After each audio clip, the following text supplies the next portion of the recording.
1 Coríntios capítulo 7.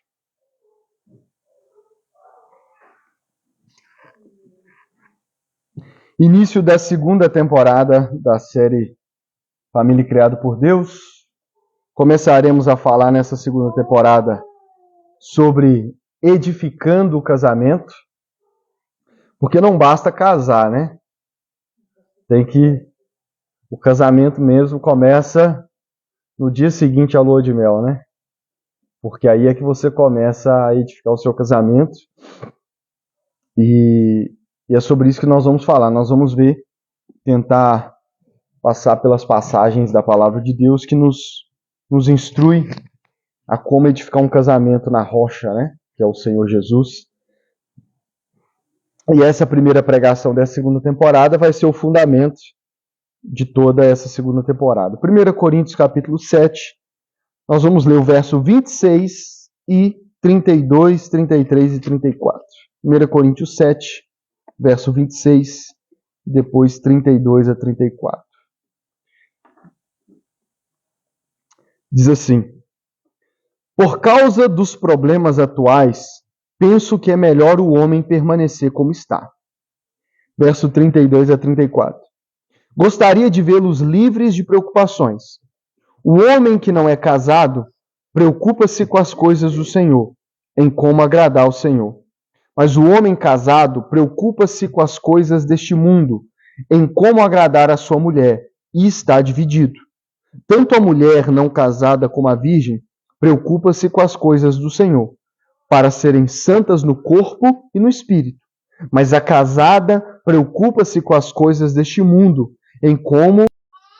Mari, vamos orar mais uma vez a tua palavra. Fale aos nossos corações.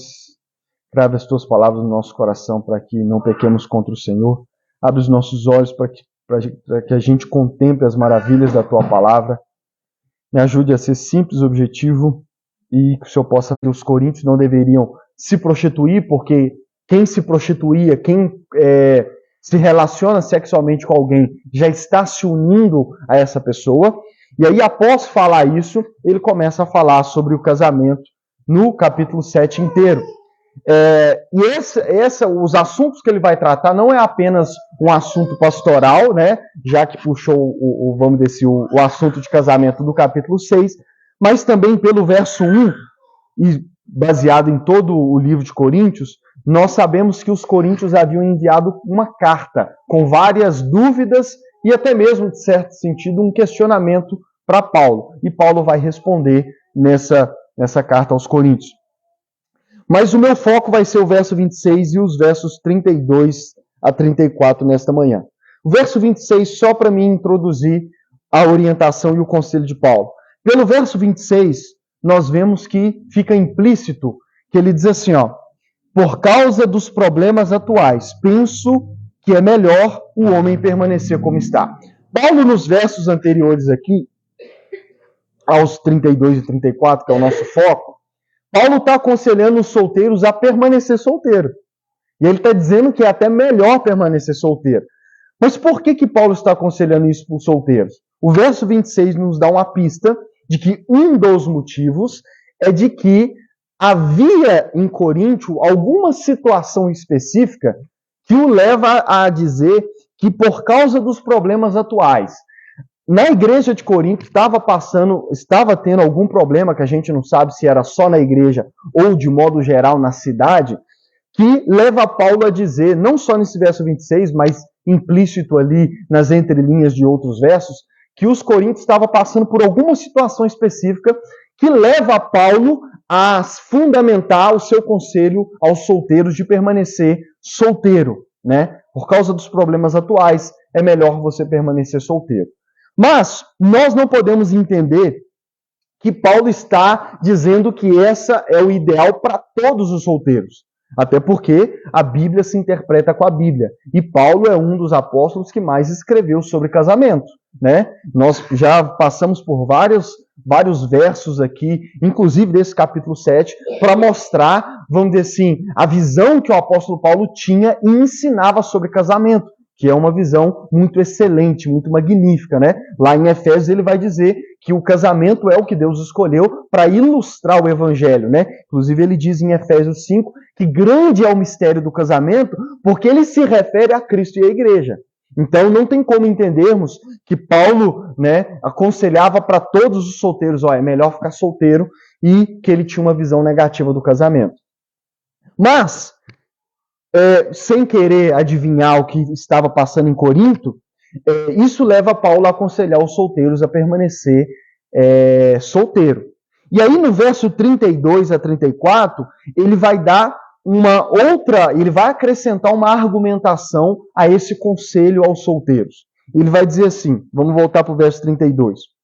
Gostaria de vê-los livres de preocupações, porque o apóstolo Paulo vai descrever nos versos anteriores que, juntando os problemas atuais que os coríntios estavam passando, mas, vamos dizer assim, a natureza do casamento, que ele traz consigo preocupações e angústia na carne, vou falar disso depois, Paulo diz que é por esse e outros motivos que era melhor permanecer solteiro. Então Paulo está argumentando da seguinte forma: tendo em vista os problemas atuais que vocês estão passando, mais uma realidade de que o casamento em si, ele traz preocupações, Paulo diz assim, é melhor permanecer solteiro. Principalmente se você consegue se controlar, se manter em santidade e não, acabar caindo na imoralidade sexual. Então permaneça solteiro, por causa dos problemas atuais, e também ele vai argumentar para que você se dedique ao Senhor, para que você se dedique à obra do Senhor, né? E aí ele vai dizer, gostaria de vê-los livres de preocupações. O homem que não é casado preocupa-se com as coisas do Senhor, em como agradar ao Senhor. Mas o homem casado preocupa-se com as coisas deste mundo, em como agradar a sua mulher, e está dividido. E aí ele vai dizer que da mesma forma as mulheres. Primeiro ponto, Paulo vai falar sobre preocupações em meio a tempos difíceis, principalmente, e ele vai falar que os casados, eles estão divididos. E aqui não chega a ser uma divisão totalmente negativa. Mas Paulo diz que o casado ele está dividido. Por quê? Porque ele tem que se preocupar não apenas com as coisas do Senhor, mas agora ele tem que se preocupar em como agradar a sua esposa. E da mesma forma, a esposa em como agradar o seu marido. E aqui nós percebemos que há uma diferença de preocupações aqui. O apóstolo Paulo ele vai tratar sobre ansiedade, sobre preocupações de forma mais negativa em outras passagens. E aqui ele vai tratar dessa preocupação no casamento de maneira diferente, não tão negativa. Amém? Tanto que, se você for no dicionário da Bíblia Strong, essa preocupação do verso 32 é uma palavra grega diferente dessa preocupação do verso 33. Essa preocupação do verso 32 significa ansiedade e preocupação. E aqui a gente pode entender que é de modo geral, né? Mas a palavra que ele usa aqui, falando de que o casado ele tem que se preocupar em como agradar a esposa, essa palavra preocupação, talvez a tradução melhor seria cuidado, né? Como em algumas traduções da Bíblia traz cuidado. Ele tem que se cuidar em como agradar a esposa. Significa estar preocupado com cuidados. Então não é tanto preocupação, vamos dizer assim, com problemas. É uma preocupação com cuidados. É uma preocupação de forma mais positiva com algo, né? Significa cuidar de, estar alerta com algo, procurar promover os interesses de alguém, cuidar ou providenciar para. Então, Paulo está dizendo que o casado, ele tem uma preocupação com o seu cônjuge, uma preocupação em cuidar.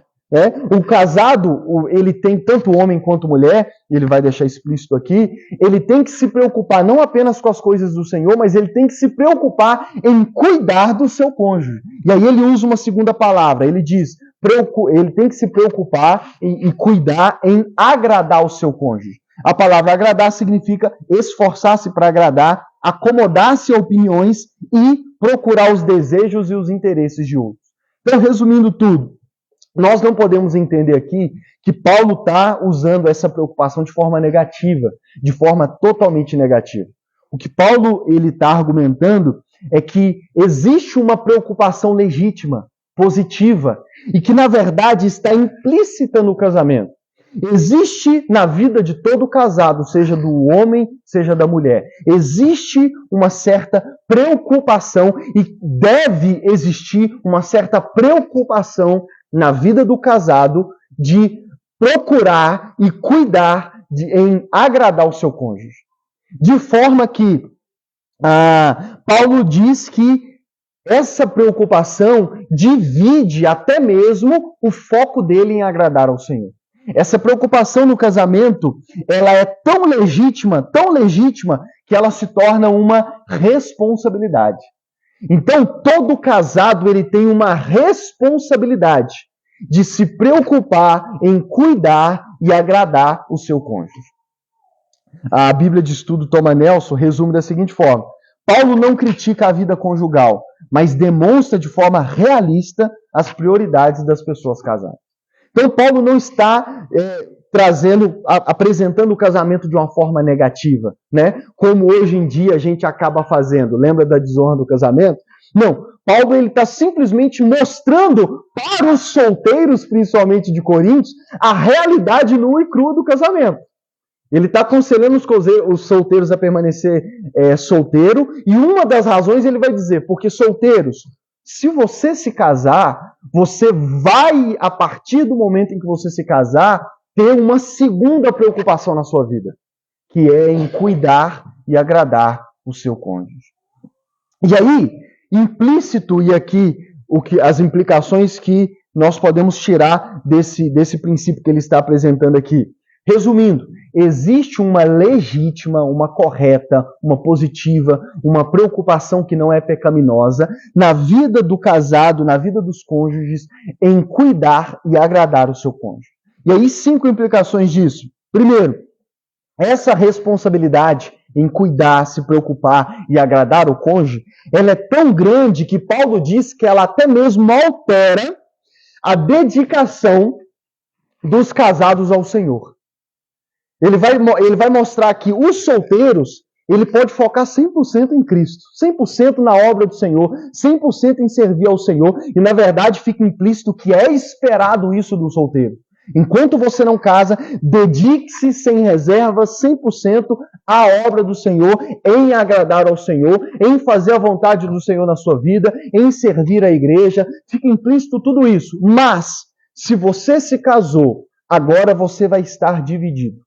Agora, você não pode mais se dedicar 100% ao Senhor, porque agora você tem o seu cônjuge para se dedicar, para se preocupar. De forma que, se você se casou, a forma como você serve, até mesmo ao Senhor na igreja local, ela tem que mudar. Amém? Ela não vai mudar, ela tem que mudar. Por isso que eu já disse em pregações passadas, que toda igreja tem que arrancar o couro dos solteiros. Arrancar. Se for possível levar ele para morar na igreja, faça. Arranca o couro do solteiro. Mas o casado, irmãos, o casado, ele não deve se dedicar como solteiros ao Senhor, e a igreja não pode nem mesmo esperar, criar expectativas de que os casados sirvam ao Senhor na igreja local da mesma forma que os solteiros. Quantos me entendem, digam, eu entendo. Segunda implicação, essa preocupação, ela é algo intrínseco, ou seja, ela faz parte do casamento, ela faz parte da natureza do casamento. Em outras palavras mais simples, essa preocupação, esse cuidado em agradar o cônjuge, faz parte do pacote do casamento. De forma que não existe casamento que não tenha essa responsabilidade, que não tenha dentro do seu pacote essa preocupação em agradar o cônjuge. O que eu quero dizer com isso?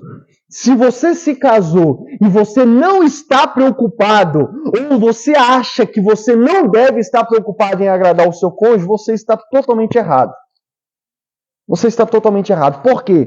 Porque essa preocupação legítima em cuidar e agradar do cônjuge, ela faz parte do casamento. Percebe como que a argumentação de Paulo, a gente pode tirar essa implicação? Ele está dizendo, olha, é melhor não casar. Por quê? Saiba que se você se casar, a partir do momento que você se casar, você vai estar dividido. E você agora vai ter uma segunda preocupação na sua vida, que é em cuidar e agradar do seu cônjuge. Então ela faz parte do pacote natural do casamento. Todo aquele que deseja casar, se é solteiro, tem que saber que essa preocupação está incluso no casamento. A gente não costuma dizer que é o bônus, mas não quer o ônus, né? É quando a gente quer uma coisa, a gente quer um ofício, mas não quer os ossos do ofício, né? Como a gente gosta de dizer. O casamento, ele é isso, irmãos. A realidade do casamento é essa. Junto com o pacote, junto com os benefícios e os privilégios do casamento e as maravilhas do casamento, vem também os deveres e as responsabilidades. E nós podemos resumir basicamente as responsabilidades e os deveres como essa preocupação em cuidar e agradar o seu cônjuge. Implicação número 3. Se você é casado, essa preocupação tem que estar ligada na sua vida 24 horas. Amém? Não tem como se desligar ela, por exemplo, final de semana. Chegou o final de semana, eu desligo, vou fazer o que eu quero e meu cônjuge que fique lá em casa lá. Não, essa preocupação, essa responsabilidade, ela faz parte das 24 horas do dia do seu cônjuge. Amém? Quarta implicação. Se você não entender ou ignorar essa responsabilidade, problemas acontecerão no seu casamento.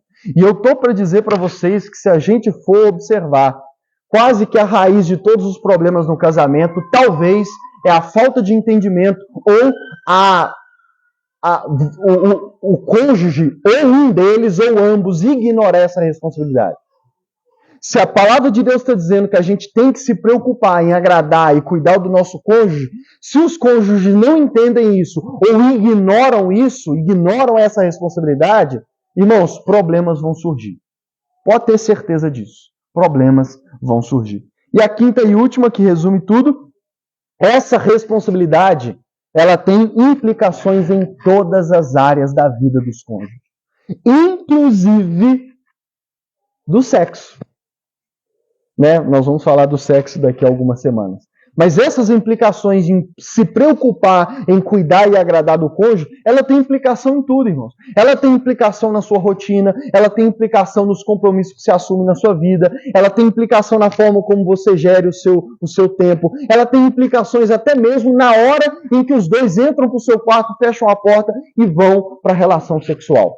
Essa preocupação tem que estar ativa até mesmo na hora da relação sexual. Essa preocupação em agradar, em cuidar do meu cônjuge. Então poderíamos falar horas, semanas sobre as implicações disso no casamento.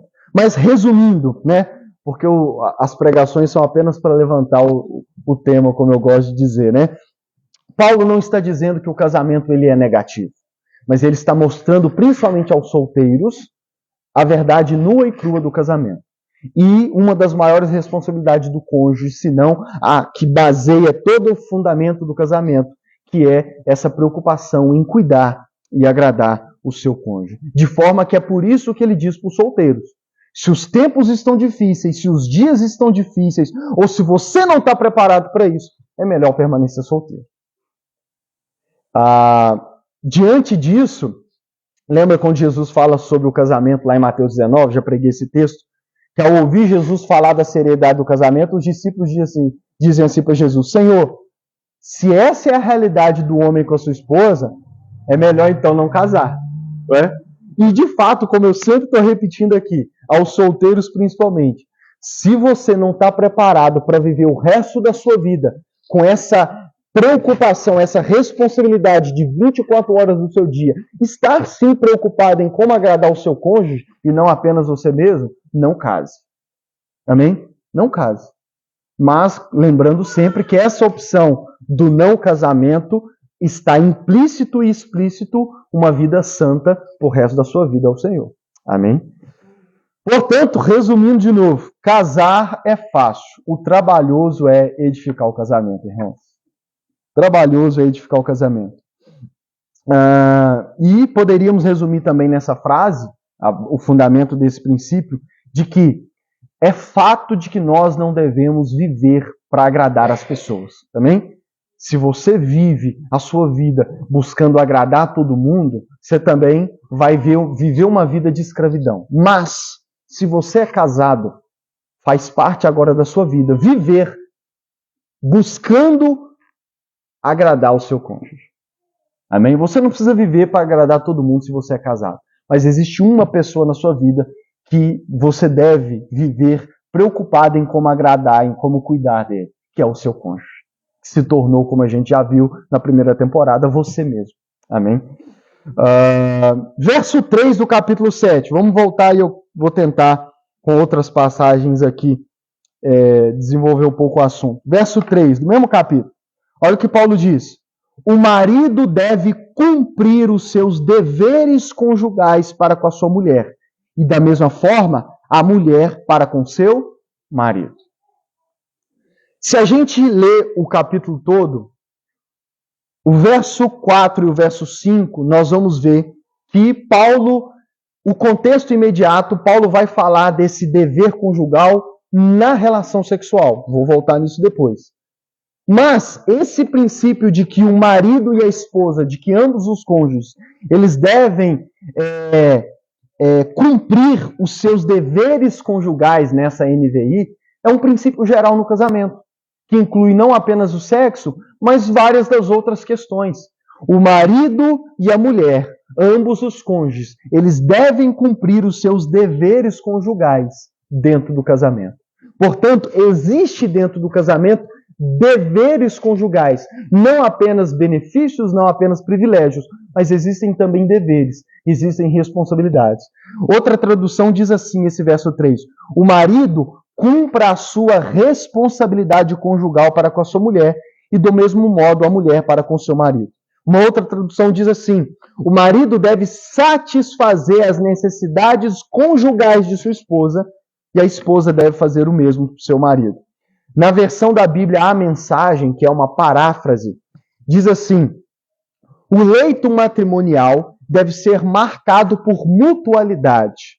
O marido procurando satisfazer a esposa e a esposa procurando satisfazer o marido. O casamento não é um espaço para brigar por direitos. O casamento é uma decisão de servir a outra parte, na cama ou fora dela. A paráfrase, essa versão da Bíblia é uma paráfrase. Então, o pastor Eugênio Peterson, ele leu a Bíblia e ele escreveu da forma como ele entendeu, tá? Então, Bíblia que são paráfrases são assim. Então, olha o que ele diz. O casamento, ele é um casamento que ele deve ser marcado por mutualidade, ou seja, ambos se preocupando um com o outro, né? Que o casamento não é um espaço para brigar pelos seus direitos, ou seja, a sua preocupação em primeiro lugar não deve ser exigir que o outro faça por você, né? Não deve ser exigido outros direitos que você tem no casamento, mas não. Na verdade, a preocupação número 1 de cada cônjuge no casamento deve ser em como eu vou agradar o meu cônjuge. Então, a sua preocupação no casamento, em primeiro lugar, não deve ser agradado, mas deve ser como eu vou agradar. A pergunta que você tem que fazer no casamento não é como o meu cônjuge pode me agradar, né? Não, a sua pergunta deve ser como eu posso agradar o meu cônjuge, né? Essa deve ser a preocupação. E uma outra questão aqui que fica claro nesse verso 3 é que essa é uma responsabilidade dos dois, amém? Essa é uma responsabilidade dos dois. Ambos os cônjuges, marido e mulher, os dois devem ter essa preocupação. Essa não deve ser uma preocupação apenas de um dos cônjuges. Deve ser uma preocupação de ambos os cônjuges. Em outras palavras, podemos dizer assim, que a responsabilidade de edificar um casamento é dos dois juntos. Amém? É dos dois juntos. É dos dois juntos. Então, essa responsabilidade, esse dever, essa dívida, por que dívida? Porque a raiz da palavra que Paulo usa para dever conjugal é a raiz da palavra que significa, em outras passagens, dívida. Em outras palavras, o que Paulo está querendo dizer? Que existe, de certa forma, uma dívida de um cônjuge para outro. Isso torna até mais pesada essa responsabilidade, né? Existe uma dívida que eu tenho uma dívida para o meu cônjuge de agradá-lo e de me preocupar com os seus interesses. E que eu preciso, no casamento, estar preocupado em pagar essa dívida. Amém? Paulo diz em Romanos, a ninguém devais nada a não ser o amor. Né? Dentro do casamento, isso é mais realidade ainda. que existe uma dívida de amor de um cônjuge para o outro. Existe essa dívida de preocupação, essa dívida de responsabilidade, que é algo que você deve estar preocupado em pagar. Quem já ficou devendo e ficou mal preocupado em como você ia pagar alguém? Né? Isso é normal para a gente, né? Então, lembrou de como que você ficou? E detalhe, irmãos, às vezes a gente não fica preocupado com aquela preocupação desesperada.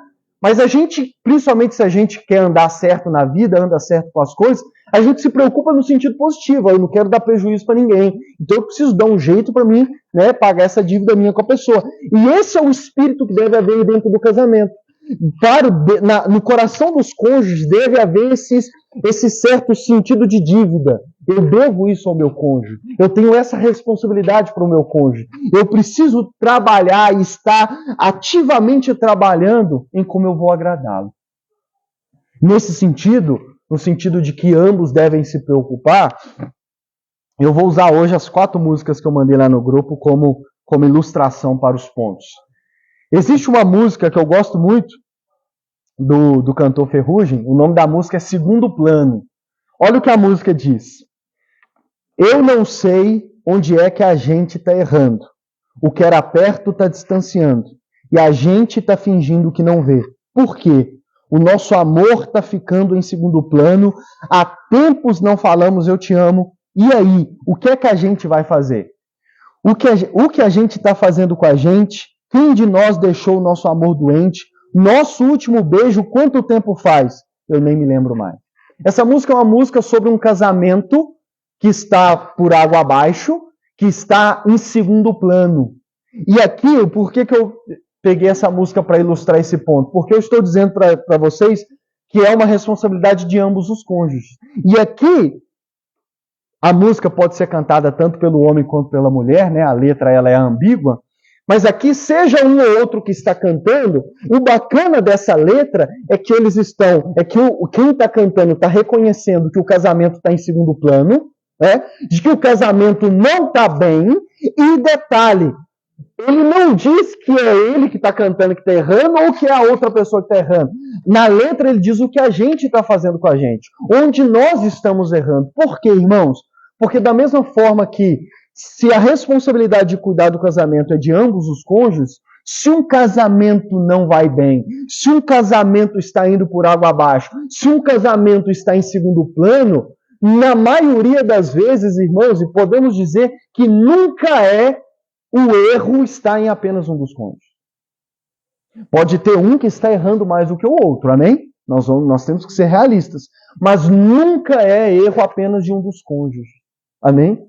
Até porque ambos são pecadores. Nós queremos nisso, né? Então nunca será apenas erro de um só. Então essa música ela traz uma realidade de um casamento por água abaixo, mas é um casamento em que ambos estão errando. E de que aqui pode ser um diálogo, e é por isso que eu gosto dessa música, porque ela é boa, porque se você é casado, ouça essa música e converse com o seu cônjuge. Vai ser o dever de casa dessa semana. Será que essa música não poderia descrever o nosso casamento? Será que o nosso casamento não está em segundo plano e lembra da primazia do casamento? Ele tem que estar em primeiro plano? Será que o nosso casamento já não está em segundo plano? Olha essa frase. A gente está fingindo que não vê. Será que ambos os cônjuges não estão empurrando com a barriga o casamento e estão fingindo que não estão vendo que as coisas não estão indo bem? Então nós precisamos entender que é uma responsabilidade de ambos os cônjuges trabalhar para edificar o casamento. E se o casamento está indo por água abaixo, os dois têm que, nessa conversa, sentar e falar onde a gente está errando. A gente está deixando o amor em segundo plano. Então nós temos que sentar e nós temos que corrigir isso. Os dois, juntos. Por quê? Porque é responsabilidade de ambos. E se o casamento chega nesse ponto, irmãos, não é hora de achar quem é o mais culpado. De quem é 80% da culpa, de quem é 20%. Não tem que... A preocupação não deve ser em achar a porcentagem de culpa de cada um. É sentar e falar, o casamento, nós somos um só, não é? Então o erro é de um só. Nós temos então que começar a trabalhar agora para corrigir essa situação. Nesse sentido, nós precisamos de sabedoria para edificar o casamento. 1 Pedro, capítulo 3, verso 7, Pedro diz assim aos maridos: maridos, sejam sábios no convívio com suas mulheres. de forma que não sejam interrompidas as suas orações. Então Pedro escreve para os maridos e ele diz assim: maridos, sejam sábios no convívio com a sua mulher, de forma que as suas orações não sejam interrompidas. Provérbios 14, verso 1 diz assim, um verso que talvez você conheça: a mulher sábia edifica a sua casa, mas com as próprias mãos a insensata derruba a sua. Em outras palavras, não vou destrinchar o verso porque eu vou fazer isso mais para frente. Mas para pontuar apenas hoje, Pedro diz que os maridos têm que ter sabedoria para lidar com as esposas. Provérbios diz que a mulher sábia edifica a sua casa. Em outras palavras, ambos os cônjuges precisam de sabedoria para edificar o casamento. Ambos. Amém? Ambos. E da mesma forma que a falta de sabedoria para a mulher, Provérbios diz que ela pode com as suas próprias mãos destruir a sua casa, Pedro vai dizer que se o marido não age de sabedoria e não convive com sabedoria com a sua esposa, Pedro diz que até mesmo as orações dele, Deus para de ouvir. Em outras palavras, irmãos, ambos os cônjuges precisam buscar sabedoria de Deus para edificar o seu casamento. E em segundo lugar, há consequências no casamento para ambos que não agem com sabedoria. Se tanto o marido quanto a esposa não tiver sabedoria para edificar o seu casamento, vai ter problema. Provérbios diz que a mulher pode estragar tudo com a própria mão e Pedro diz ao marido, inclusive eu estou ocultando alguns detalhes do verso, que Pedro ainda pega pesado com o marido. Mas já basta resumir nisso. Pedro diz, Deus pode tapar os ouvidos até mesmo para ouvir a sua oração, marido. Se você não agir com sabedoria e não estiver vivendo com sabedoria com seu cônjuge. Portanto, ambos precisam buscar sabedoria de Deus para edificar o casamento. Amém? É responsabilidade dos dois. Os dois precisam estar preocupados em receber de Deus sabedoria. E Tiago diz que aquele que tem falta de sabedoria, peça a Deus que Deus vai dar, né? Então, ambos precisam. Nesse sentido, eu quero usar uma outra música que para mim eu acho muito bonita também, que é uma música Sinais, do Sorriso Maroto. Olha o que a música diz. Se é para viver um grande amor, sei que é preciso cultivar. Olha as palavras que ele escolhe. Hoje aprendi com o que passou que cada detalhe vai somar. Fui desatento, meu amor. Quem ama tem que reparar. Ver em você o que mudou e se é preciso eu mudar. Ouvir seu silêncio de mulher, ver os sinais que você dá. Discretamente bate o pé, mexe os cabelos sem parar, pintou as unhas de café e vive olhando para o nada. Aí o refrão diz assim, perdão, amor, se levei tempo demais. Deixei uma porção de coisas para trás, errei em só olhar para mim, meu bem, nunca te vi assim. Nem só de amor se vive uma relação, cada detalhe que perdi foi um grão, e quantos grãos deixei cair? Será que já chegou ao fim? Pior de tudo é perceber que você vinha dando sinais e eu não vi. Bonita a música, né? Ele fala de um casamento que provavelmente também já não estava bem, e que aqui no caso o cara está reconhecendo o seu erro. E ele começa dizendo que se é para viver um grande amor, é preciso cultivar. Ou seja, se você quer um bom casamento, você tem que trabalhar nele. Amém? Casamento não é mágica, ele não é automático. É por isso que eu disse, é trabalhoso edificar um casamento. E aí ele diz, aprendi com o que passou que cada detalhe vai somar. O nome da música é Sinais, e aqui na letra ele vai dizer que são os sinais que os cônjuges dão, e no caso dele, que a mulher dava e que ele não percebeu. Ele custou perceber.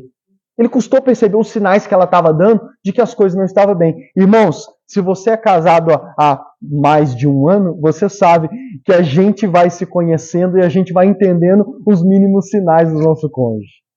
E aí, nessa música, o cara não percebeu os sinais que a sua esposa estava dando. O amor dele foi desatento. Ele passou e ele estava no modo tão automático no casamento que ele foi desatento aos sinais que ela estava dando. E aí o casamento foi descendo ladeira abaixo, ele foi deixando várias coisas passar e foi juntando, e ele chega a perguntar, será que já chegou o fim? Essa música me mostra que é preciso sabedoria, é preciso cultivar. E aqui no caso é uma realidade não apenas para um dos cônjuges, mas como eu disse, para ambos. Olha o que ele diz, ó, ver em você o que mudou e se é preciso eu mudar. Irmãos, a gente vai mudar no casamento. Vou falar disso mais para frente.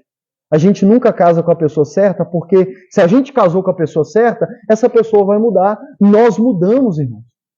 Você que é casado no meio de uma briga, você já falou, o seu cônjuge já falou, você mudou, você não é mais o mesmo. Irmãos, nenhum dos dois é o mesmo mais. Amém? Nenhum dos dois é o mesmo, tanto para o lado positivo quanto para o lado negativo. No casamento, nós melhoramos em várias coisas e, infelizmente, pioramos em várias outras. É normal. E nós precisamos de sabedoria para discernir isso e trabalhar nisso. Ver no nosso cônjuge o que mudou e o que é preciso nós mudarmos. Amém? E para isso nós não tem outra fonte de sabedoria a não ser a sabedoria do próprio Deus. Um outro ponto, o amor não procura os seus próprios interesses. Se eu devo preocupar em agradar a minha esposa, o meu cônjuge, isso significa que os meus interesses não podem estar em primeiro lugar. E a palavra de Deus nos mostra isso. 1 Coríntios 13:5, eu vou voltar nesse capítulo depois, quando Paulo vai falar sobre o amor, Paulo diz assim no verso 5, o amor não procura os seus próprios interesses. Paulo diz que uma das características do amor é que ele não procura os seus próprios interesses. Paulo diz em Filipenses 2:4, aqui um princípio geral para a igreja, né? Mas que ele pode ser aplicado no casamento. Cada um cuide não somente dos seus interesses, mas também dos interesses dos outros. Paulo está dando esse mandamento para todos os cristãos no contexto de igreja, mas como 1 Coríntios 13, verso 5 diz que o amor não procura os seus próprios interesses, ele se aplica perfeitamente no casamento.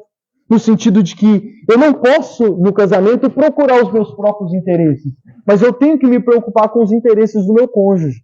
E como eu já disse aqui, o ideal é que na sua preocupação esteja até mesmo o interesse do seu cônjuge acima do seu.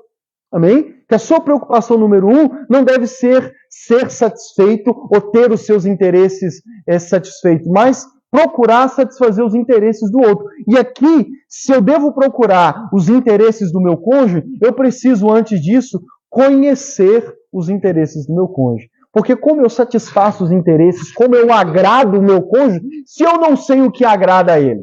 Então, eu preciso estar preocupado no meu casamento em ir descobrindo os interesses e aquilo que agrada ao meu cônjuge, para que então eu possa praticar, eu possa fazer. Uma outra versão da Bíblia, desse verso 4 de Filipenses 2, diz assim, não pensem unicamente nos seus próprios interesses, mas preocupem-se também com os outros e com o que eles estão fazendo. A versão da mensagem.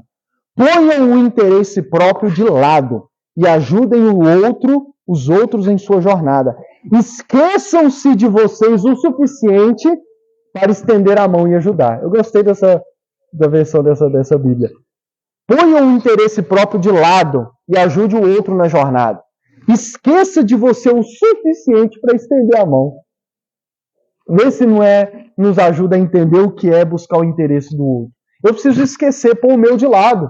Às vezes eu tenho os meus interesses, eu tenho aquilo que eu desejo que a minha esposa faça para me agradar, mas eu preciso, na maioria das vezes, colocar de lado e falar, não, eu vou me preocupar primeiro em agradá-la. Amém? Até me lembrei agora, de uma velha piada que para mim não chega nem a ser engraçado, mas de um cara que só reclamava da esposa. Não sei se vocês já ouviram essa piada. E aí um amigo dele virou e falou assim, cara, vou te dar um conselho. Começa a tratar ela bem. Sabe? Começa a tratar ela bem. Trate ela como uma rainha. E quando ela estiver já se sentindo uma rainha, você vai e deixa ela. E larga ela. Né? E na linguagem da piada, mete o pé na bunda dela. E aí um tempo depois eles se encontram e o cara pergunta, o amigo que deu o conselho, pergunta, e aí, cara, como é que foi? Já separou da sua mulher? O cara virou e falou assim, o quê? Você é doido, meu filho? Eu não largo essa mulher, não. Essa mulher é a melhor mulher do mundo. Você tá maluco? Ela mudou da água pro vinho. É a melhor mulher do mundo. Nunca que eu vou largar ela. Ou seja, basicamente onde estava o problema? Não era necessariamente na esposa. mas era basicamente no cara. Quando ele mudou a maneira de tratar ela, automaticamente ela também mudou. Amém, irmãos? Então nós precisamos não exigir que o outro mude. E aqui um detalhe, às vezes em briga a gente faz isso. Às vezes quando a gente está discutindo o casamento, a gente condiciona a nossa mudança à mudança do outro. A gente sempre quer que o outro mude primeiro para depois eu mudar. Às vezes eu reconheço onde eu preciso mudar, mas eu acabo virando para o meu cônjuge, ainda que não com essas palavras, e eu digo para ele, quando você mudar, eu mudo. Irmão, nenhum casamento se mantém ou é edificado dessa forma. O nosso pensamento deve ser o contrário. Eu vou mudar. E se Deus abençoar, o meu cônjuge vai mudar. Mas ainda que ele não mude, eu vou mudar o meu comportamento, eu vou reconhecer onde eu estou errando e eu vou mudar. Isso é colocar os interesses e é procurar agradar o seu cônjuge em primeiro lugar. Agora, Marília Mendonça tem uma música dela que diz assim: vou ser sincero com você, acho que para mim já deu. Faz um tempinho que não sou seu, até a cama percebeu que esfriou demais e o seu toque não traz. E aí o refrão diz assim: você virou saudade aqui dentro de casa.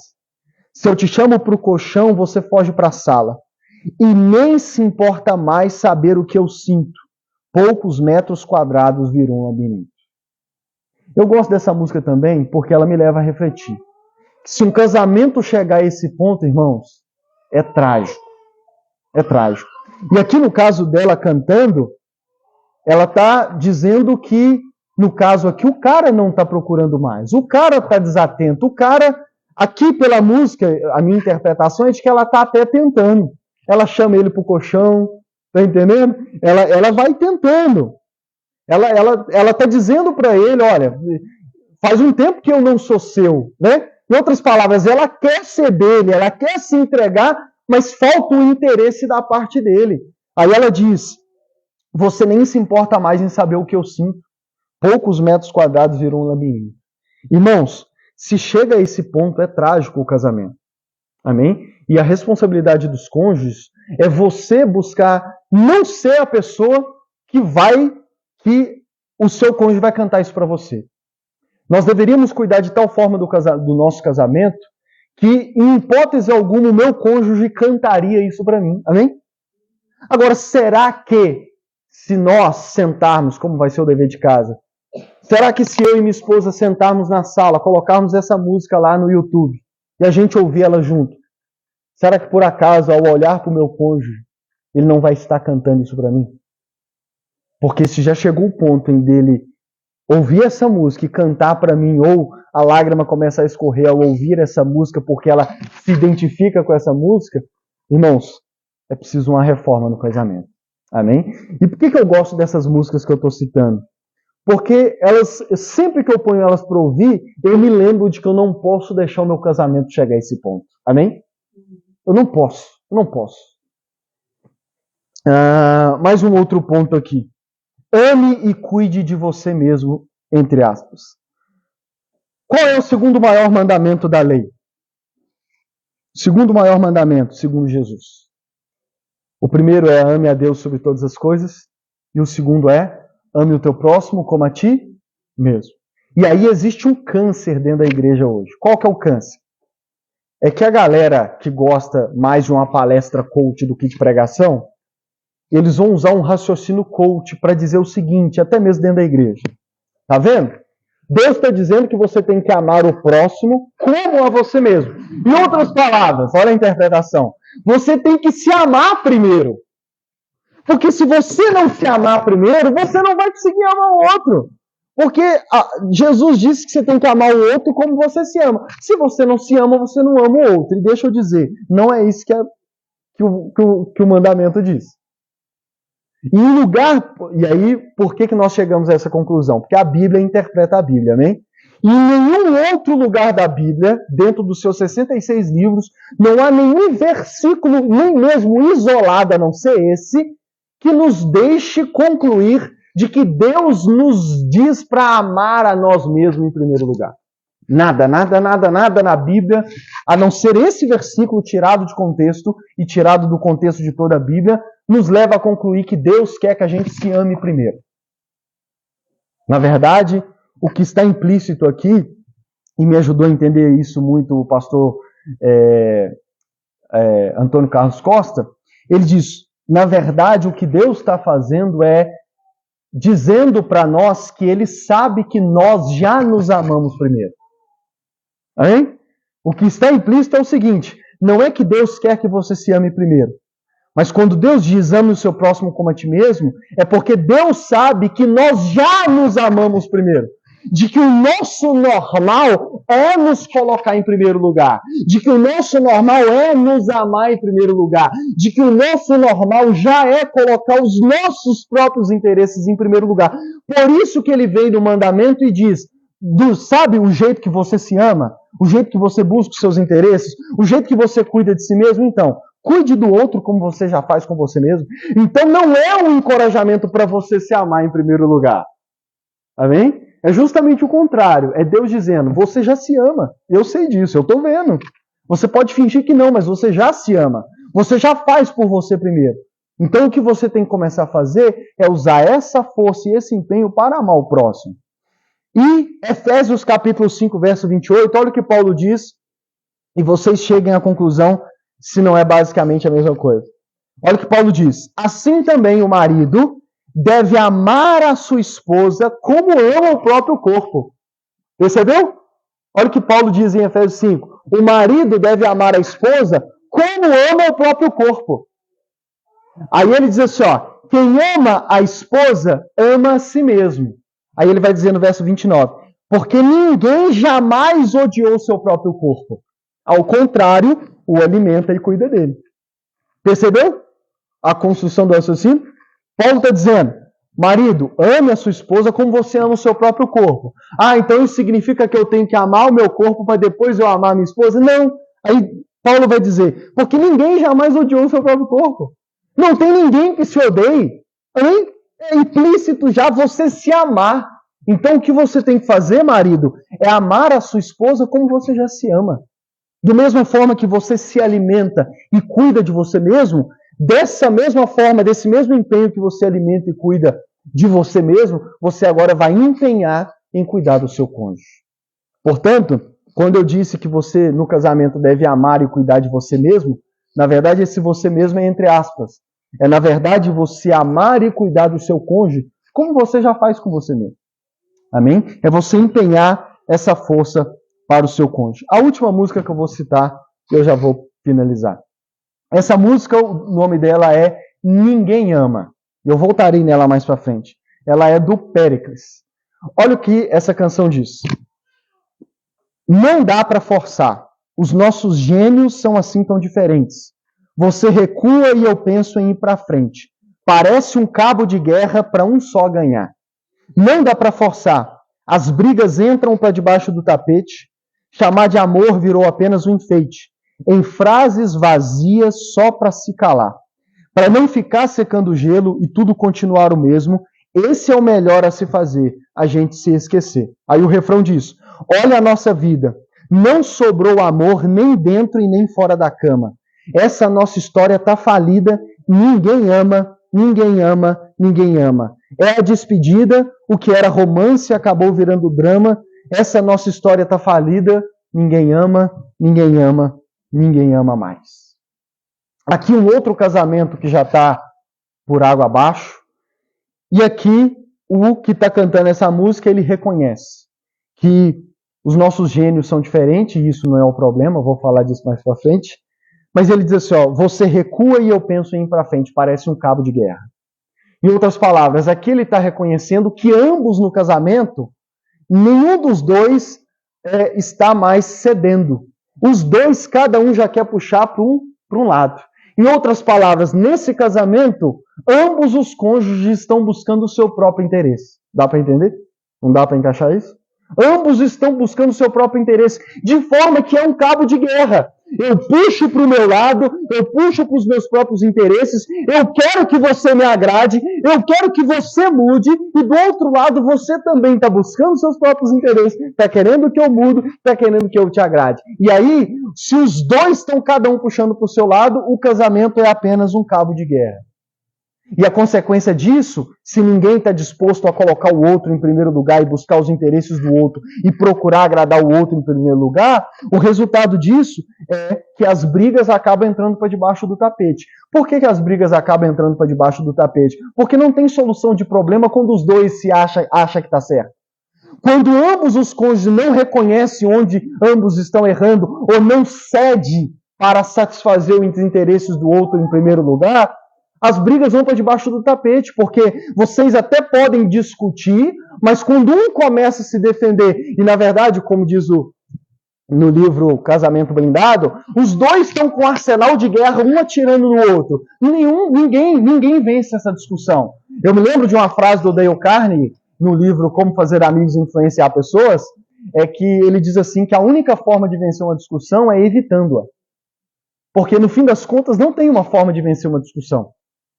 Na verdade, sem que um ceda, não sem que um reconheçam ambos os seus erros, os seus pecados. Não tem como sem que haja o perdão. Mas o perdão, nós vamos falar disso depois. E aí as brigas vão sendo sempre adiadas. Nós conhecemos, talvez você conhece, casais que sempre estão brigando, mas nunca resolvendo a situação. Em outras palavras, se nós formos na casa deles e levantar o tapete, vai ter um monstro lá de baixo. E é por isso que muitos casamentos, eles são empurrados com a barriga, vão jogando para debaixo do tapete. A hora que estoura, acaba gerando até mesmo, não estou dizendo que é só esse o motivo, mas até mesmo agressão física. E às vezes de fora a gente se pergunta como é possível. Mas em alguns casos, as brigas foram sendo jogadas para debaixo do tapete, até que tudo estourou. E outra coisa interessante é que ele diz assim, chamar de amor virou apenas um enfeite, em frases vazias só para se calar. Muitos casais que se chamam de amor daqui e dali, postam em rede social, mas é apenas enfeite, é apenas frase vazia. Já não significa mais que de fato a pessoa é aquele a quem ama, porque já não há o amor que se dá, que se entrega. E o resultado final disso é aquele vídeo que eu mandei lá no grupo para vocês verem. Um vídeo da campanha do Boticário, A Linda Ex é o nome do vídeo. 3 casais que já estava marcado para assinar os papéis do divórcio e que o Boticário chamou eles para um desafio, para algo diferente, que era embelezar as esposas. Dar um dia de princesa, como fazia o Netinho no passado, para as esposas, para que elas fossem todas arrumadas para assinar o documento. E é claro que eles entrevistaram um pouco antes ambos os cônjuges, perguntar por que o casamento deles chegou ao fim. E é muito interessante as respostas dele, Vai indo, a gente se acostuma, vai indo, a gente para de olhar. Tem uma mulher que diz assim, antes ele olhava para mim e ele ria com os olhos. Ultimamente ele já me olha assim. Muito interessante aquele vídeo. E aí elas se embelezam e quando elas entram na sala e eles já estão esperando para assinar o divórcio, você vê a reação dos caras, tipo, que mulher é essa, Que mulher é essa? Onde você estava? E você vê o olhar de não sei o que fazer, na cara deles. E aqui o ponto ali é o seguinte, ali está claro no vídeo que a culpa não é só deles. Ambos, amém? Os dois reconhecem, ambos reconhecem. Irmãos, que o nosso casamento não chegue a esse ponto. Amém? Que na verdade, que a gente aproveite essa série para fazer os deveres de casa, que a gente se embeleze, no caso das mulheres, não para assinar o divórcio, mas para sair uma noite com o nosso cônjuge. Que nós, maridos, a gente possa reconhecer onde estamos errando, onde ela mudou, aquilo, e que ambos os cônjuges, irmãos, os dois, decida colocar os interesses do outro em primeiro lugar. E como disse Jesus lá em Mateus 7, se não me falha a memória, o que você quer que os outros façam a você, faça você primeiro. Que os cônjuges, principalmente, isso é em tudo na vida, irmãos, mas principalmente no casamento, cada cônjuge faça um compromisso diante de Deus de eu vou ser o primeiro, eu vou fazer. Porque metade do caminho já vai ter sido andado. Agora, o que é maravilhoso, e eu finalizo com isso, é que Paulo em Efésios 5:28, quando ele diz assim, que o marido deve amar a sua esposa como ama o próprio corpo. Porque ninguém jamais odiou o seu próprio corpo. Ao contrário, o alimenta e cuida dele. Aí o verso, ele continua dizendo no 29. Como também Cristo faz com a igreja, pois somos membros do seu corpo. Paulo diz que o marido deve amar a sua esposa como ama o próprio corpo. Mas aí ele diz assim, porque na verdade, Cristo faz isso com a igreja. Cristo alimenta, Cristo cuida da sua igreja. Porque a sua igreja é o seu corpo. E Cristo cuida do seu corpo. E aí Paulo vai dizer, é isso que Cristo está fazendo com a igreja. Portanto, a sua maior inspiração e motivação é Cristo. Porque Ele cuida, Ele alimenta. Na verdade, tudo começou com Cristo não colocando seus interesses em primeiro lugar. Lembra que em Filipenses 2:4, Paulo diz assim, não cuide apenas dos seus interesses, mas dos outros? Aí Paulo, no verso 5-7, diz assim, seja a atitude de vocês a de Cristo Jesus, que embora sendo Deus, não considerou que o ser igual a Deus era algo que devia pegar-se, mas esvaziou-se de si mesmo, vindo a ser servo, tornando-se semelhante aos homens. Irmãos, a nossa salvação começou no dia em que Cristo decidiu se despir de si mesmo. Em outras palavras, ele não colocou seus próprios interesses em primeiro lugar. Lembra-se no jardim do Getsêmani, quando, agonizado por causa do que o esperava, ele orou ao Pai, Pai, se possível, passa de mim esse cálice. Ali estava o nosso Cristo, que por um momento da sua vida, da sua parte 100% homem, sentiu o peso da angústia e por um momento pediu ao Pai que passasse dele o cálice. Mas ele disse, contudo não seja feita a minha, mas a tua vontade. Qual era a vontade de Deus? A vontade de Deus era que ele se entregasse pela sua igreja. Que ele se entregasse por mim e por você que nele cremos. Em outras palavras, Cristo, até mesmo quando foi tentado, ele não colocou seus interesses em primeiro lugar. Cristo abriu mão da sua glória no céu. Quando esteve na terra, diante da sua cruz, diante da sexta-feira da paixão, ele também, mesmo sendo tentado a fazer o contrário, ele abriu mão dos seus interesses para nos colocar por um período, de certa forma, em primeiro lugar. Porque ali ele deu a sua vida por mim e por você. Ele se despiu de si mesmo. E Paulo está dizendo que, ao procurar os interesses do outro, que a nossa atitude seja como a de Cristo, que se despiu de si mesmo. Irmãos, esse é um dos segredos maravilhosos do casamento. Se o seu casamento for baseado no Evangelho, cada um dos cônjuges, seja você marido, seja você esposa, vai pensar, eu preciso ser como Cristo. Ele se esvaziou de si mesmo por mim, pela minha salvação. No meu casamento eu vou esvaziar de mim. Irmãos, esse é o poder do casamento.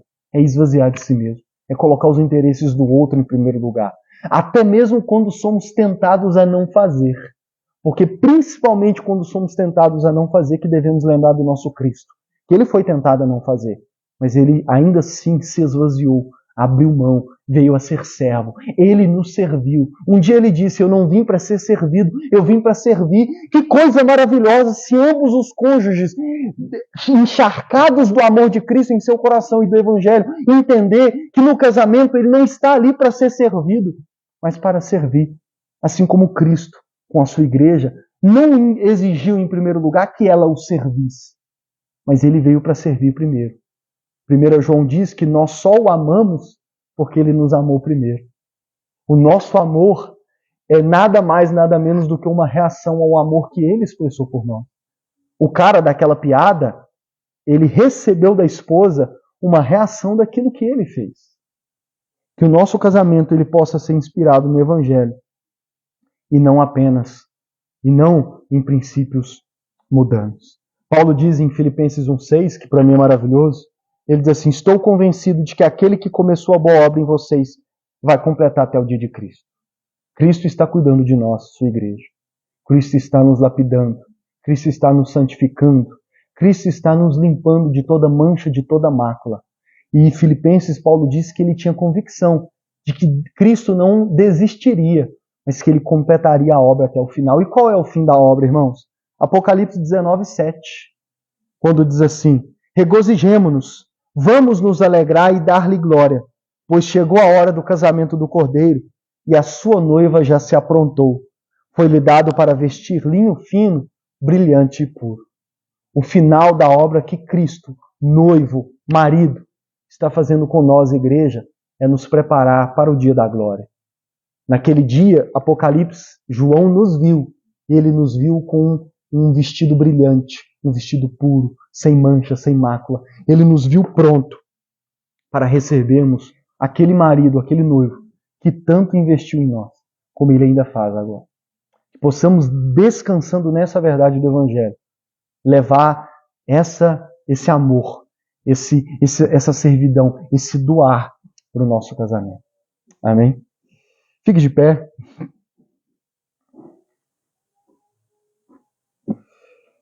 Dever de casa. Para a gente orar. Para os casados, 4 deveres de casa. Primeiro, você e o seu cônjuge vão separar um momento a sós, né? Espera o neném dormir, faz o neném dormir, usa o anaguicaso para o neném dormir. Vocês vão ouvir essas 4 músicas que eu usei como exemplo. Amém? Vocês vão ouvir essas 4 músicas juntos. E depois, segundo lugar, vocês vão ter uma conversa sincera, transparente, respeitosa. Amém? E vocês vão conversar entre vocês. Se por algum acaso, algum aspecto de alguma dessas 4 músicas não descreve certo sentido o casamento, vocês vão dar liberdade um para o outro de poder dizer. E você vai ficar calado até a pessoa falar que acabou. De poder dar a liberdade de talvez dizer para você aquilo que ela queria já dizer, ou que ele queria já dizer, mas que não estava tendo coragem. Que eu o encoraje agora, né? Que você tenha coragem essa semana e vocês criem esse ambiente. Terceiro lugar, vocês vão, cada um dos cônjuges, vão listar 3 interesses. Vamos começar com 3. 3 interesses ou 3 coisas que você gostaria que o seu cônjuge fizesse para te agradar. Amém? Pode ser qualquer coisa, tá? Pode ser um presente, pode ser lavar as vasilhas uma semana inteira, enfim, né? 3 interesses. E em quarto lugar, vocês vão orar juntos. Orar pedindo a Deus sabedoria para edificar o casamento, porque ambos precisam. E em segundo lugar, vocês vão orar pedindo a ajuda do Espírito Santo para que a motivação do nosso coração no casamento seja o Evangelho. Porque hoje em dia as pessoas dizem tudo ao nosso contrário. Nós convivemos com casamentos já destruídos, que é a junção de todas essas 4 músicas ao nosso redor, às vezes tão perto de nós, parentes, e que acaba sendo o peso, né, para que a gente não trabalhe no nosso casamento. Vocês vão orar junto pedindo a Deus sabedoria e pedindo ao Espírito Santo que no seu coração a maior motivação para você trabalhar no seu casamento seja o Evangelho. Amém? E não o que dizem ao nosso redor. E aos solteiros, 3 conselhos. 3 deveres de casa, né? Busque a plena satisfação em Cristo Jesus enquanto você é solteiro. Se você ainda não casou, esteja em paz. Você faz parte da igreja e a igreja tem um noivo. Você pode estar plenamente satisfeito no amor, no cuidado que Cristo tem para com a sua vida. Em segundo lugar, faça um compromisso com Cristo de que você vai guardar essa palavra de Deus no seu coração para que no seu futuro casamento você coloque em prática. E em terceiro e último lugar, enquanto você ainda está solteiro, sirva ao Senhor sem reservas. Amém? Sirva ao Senhor sem reservas. Não tenha reservas porque você tem o privilégio, é um privilégio, o privilégio de poder servir ao Senhor de uma forma que os casados talvez até queiram, mas não têm condição.